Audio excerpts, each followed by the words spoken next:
12वां अध्याय। जय श्री पुरुषोत्तम भगवान की।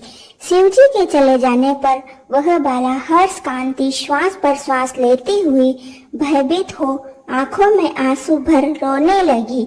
इसी तरह दुख में बहुत समय व्यतीत हो गया। फिर वह बाला भी बलवान काल के वश हो गई। उसी समय बड़े धर्मात्मा राजा द्रौपद ने उत्तम यज्ञ किया। उस यज्ञ कुंड में से एक बाला उत्पन्न हुई। वह मेधावी ऋषि बाला दूसरे जन्म में राजा द्रौपद की पुत्री द्रौपदी के नाम से विख्यात हुई। यह राजा द्रौपद के स्वयंवर में मछली बींधने पर अर्जुन को मिली। हे नारद, पुरुषोत्तम का अनादर करने से दुष्ट दुशासन ने इनके बालों को पकड़कर खींचा, परंतु उस समय वो बारंबार मेरे नाम को याद करने लगी। श्री कृष्ण कहने लगे कि यदि द्रौपदी को मैं भूल ही गया था तो भी मेरे को स्मरण आई और हे राजन, मैं तत्काल ही गरुड़ पर चढ़कर आया और अनेक प्रकार से खींचे हुए चीर को इतना बड़ा किया कि दुशासन उसे खींचता हुआ अचेत सा गिर गया। सदैव हमसे स्नेह करने वाली वह पतिव्रता को पुरुषोत्तम मास के अनादर में मैंने भी उसको त्याग दिया।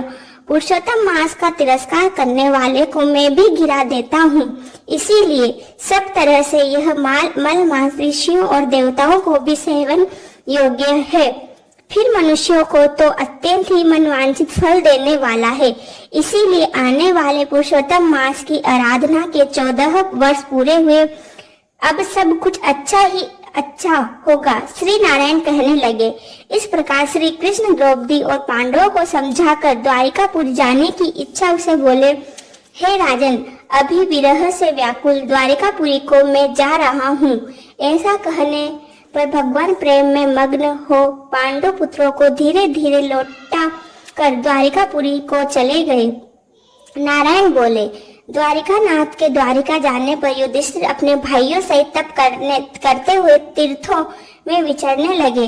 हे नारद, भगवान के प्रिय पुरुषोत्तम मास को मन में धारण कर और कृष्ण का वचन स्मरण कर अपने भाइयों और द्रौपदी से बोले, अहो, आप सबने पुरुषोत्तम का महात्म्य सुना है। पुरुषोत्तम को बिना पूजे कोई कैसे सुखी रह सकता है। इस लोक में वही पूज्य, वही धन्य और वही श्रेष्ठ है जो अनेक तरह से भगवान पुरुषोत्तम को पूजता है।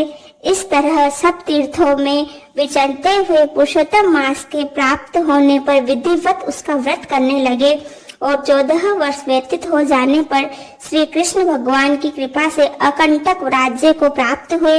इसी तरह सूर्यवंशी राजा दृढ़धन्वा भी पुरुषोत्तम के सेवन से पुत्र और पौत्रों तथा अनेक तरह के सुख भोग के योगियों को भी अति दुर्लभ भगवान के लोग गए।